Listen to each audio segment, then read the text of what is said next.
Hello students, welcome back to my channel. कैसे हो आप सब? उम्मीद करती हूँ बेटा सभी अच्छे होंगे और अपना ख्याल भी रख रहे होंगे। तो बेटा आज हम करने जा रहे हैं अपनी वर्कशीट नंबर 21। ठीक है, इंग्लिश सब्जेक्ट की है बेटा, 6th क्लास के बच्चों के लिए 9 तारीख की है।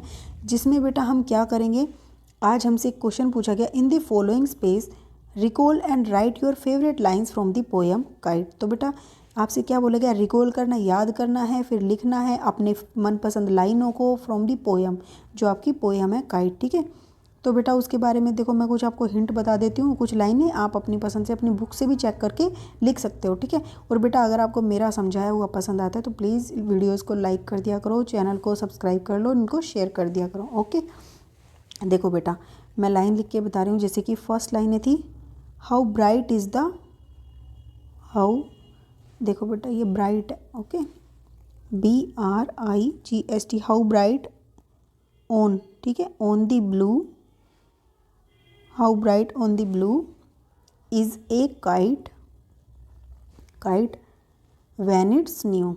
ठीक है, व्हेन इट्स न्यू। ओके, ये कोमा लगा देना इट, टी और एस के बीच में। इसका क्या मतलब हुआ कि नीले आसमान में कितनी चमकदार दिखती है एक काइट, पतंग, जब वो नई होती है। ओके, ये 2 लाइनें मैंने लिखी है, और चाहे तो आप इसमें लिख और भी ऐड कर सकते हो। अब देखो बेटा नेक्स्ट क्या पूछा है आपसे यहाँ पे, कि बाय किसके द्वारा लिखी गई है बेटा, ये लिखी गई है हैरी वैन के द्वारा। ठीक है, नेम क्या है पोएम का, दी काइट। ओके, चाहे तो आप ये भी लिख दो, ऑथर भी लिख दो, और काइट नाम है पोएम का। अब नेक्स्ट क्वेश्चन क्या दिया बेटा, देखो arrange the letters to form meaningful words from the poem. आपको अरेंज करना है लेटर्स को, फिर मीनिंगफुल वर्ड्स बनाने हैं इससे, जो कि पोएम में थे। तो देखो आपको याद करना है, इनसे क्या बन सकता है, REZBEE। देखो इससे बनता है बेटा BREEZE, ब्रीज। ठीक है, जो क्या होती है बेटा, ठंडी हवाएं जो चलती है उनको ब्रीज बोला जाता है। ठीक है, नेक्स्ट बेटा देखो यहाँ पर क्या दिया है, GISTERN। तो इससे क्या बनता है, STRING, स्ट्रिंग, यानी कि धागा, जो मांझा जिसको बोल देते हैं। अब नेक्स्ट बेटा ये दिया हुआ ESTCER। देखो ये क्या बनेगा बेटा, इससे CREST, क्रेस्ट, इससे बनेगा क्रेस्ट। ये क्या होता है बेटा, हमने अपनी लास्ट वर्कशीट में पढ़ा था, जो ऊंचाइयों को छूता है। ठीक है, हाइट पर हाईएस्ट पॉइंट जो होता है उसको क्रेस्ट बोलते हैं।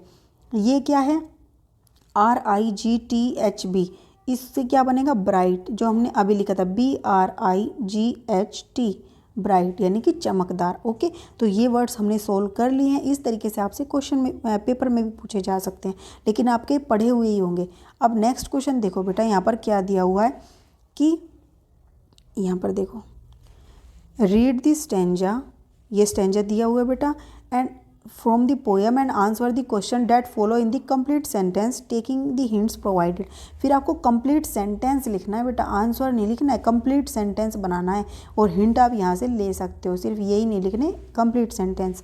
ठीक है, तो देखो हम पहले पढ़ते हैं, how bright on the blue is a kite when it's new, कितनी जब वो न्यू होती है, with a dive and a deep it snaps its tail. ठीक है, ये क्या करती है, गोते लगाती है, हवा में ऊपर नीचे झुकती है, और स्नैप, अपनी टेल जो है उसको स्नैप करती है। ठीक है, और ये क्या होती है, ऊपर उठती है जैसे जहाज उठता है।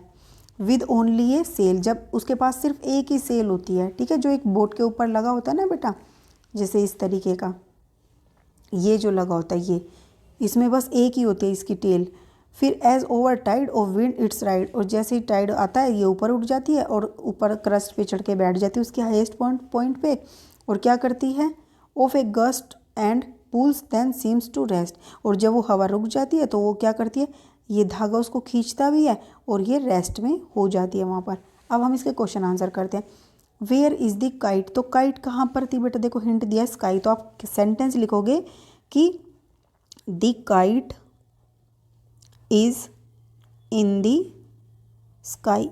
ओके, ऐसे सेंटेंस लिखना है। फिर नेक्स्ट क्वेश्चन क्या है बेटा, व्हाट डज द वर्ड सोर मीन, तो इसका मतलब क्या है, देखो यहाँ पर क्या बोला गया, राइज।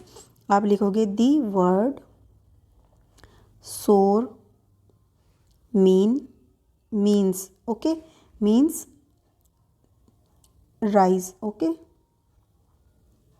टू राइज भी लिख सकते हो, मीन्स टू राइज, ऊपर उठना।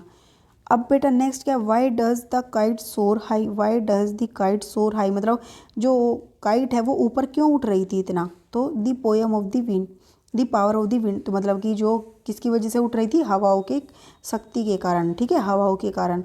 तो आप लिखोगे द काइट सोर हाई ड्यू टू दी, और फिर ये लिख दोगे, ये दी हटा दो, ड्यू टू, ये पूरा कर दोगे यहाँ तक, due to the power of the wind. Okay, ये फर्स्ट आपका पूरा लिखना, ये लाइन भी लिखनी है आपको इसमें। द काइट सोर्स, एस लगा दोगे, the kite soars high due to the power of the wind. Next question बेटा, what happens when the wind falls, क्या होता है जब क्या होती है, हवाएं झुक जाती हैं, मतलब कि गिर जाती हैं, कम हो जाती है, रुक जाती है, इसका मीनिंग ये है। तो देखो क्या होता है, the kite seems to rest, तो आप लिखोगे कि when the wind falls then the kite seems to rest, आप ये लिख दोगे, when the wind falls, FA, when the wind falls then kite seems to rest, ये पूरा लाइन यहाँ से लिखनी है यहाँ तक। फिर state A power of rhyming words in the given stanza, तो आपको पेयर बताना है, सॉरी स्टेट ए पेयर, आपको एक जोड़ा बताना है राइमिंग वर्ड्स का। तो बेटा राइमिंग वर्ड्स क्या होते हैं, जिनकी साउंड एक जैसी आती है, देखो blue new, dip hip ship, tail sail, tides rides, ठीक है, क्रेस्ट रेस्ट। तो आप इनमें से कोई भी जोड़ा लिख सकते हो, ये वाला लिखो, चाहे आप ये डिप और शिप वाला लिखो, टेल या सेल वाला लिखो, टाइड्स और राइड्स वाला लिखो, क्रेस्ट और रेस्ट, इनमें से कोई सा लिखो, ठीक है। तो मैं आपको लिख के दिखाती हूँ, एक डिप शिप, ओके, और दूसरा टेल सेल, तीसरा ब्लू न्यू, ओके, चौथा क्या है बेटा, टाइड्स राइड्स, ओके, फिफ्थ है बेटा क्रेस्ट रेस्ट। मैंने काफ़ी सारे लिख दिया, आपसे एक ही जोड़ा पूछा गया था, तो ये थी बेटा, मैंने इसलिए लिख दिया ताकि आपको आगे पेपर में भी आसानी हो। तो ये थी बेटा आपकी आज की वर्कशीट, उम्मीद करती हूँ आपको अच्छे से समझ आई होगी। फिर भी कोई डाउट हो तो कमेंट बॉक्स में पूछ लेना, लेकिन बेटा अगर आपको पसंद आई तो प्लीज़ इसको लाइक शेयर जरूर कर देना। इस वीडियो में इतना ही बेटा, अपना नेक्स्ट टॉपिक हम अपनी नेक्स्ट वीडियो में करेंगे, तब तक के लिए ऐसे हंसते रहिए, मुस्कुराते रहिए, पढ़ते रहिए और आगे बढ़ते रहिए। Thank you.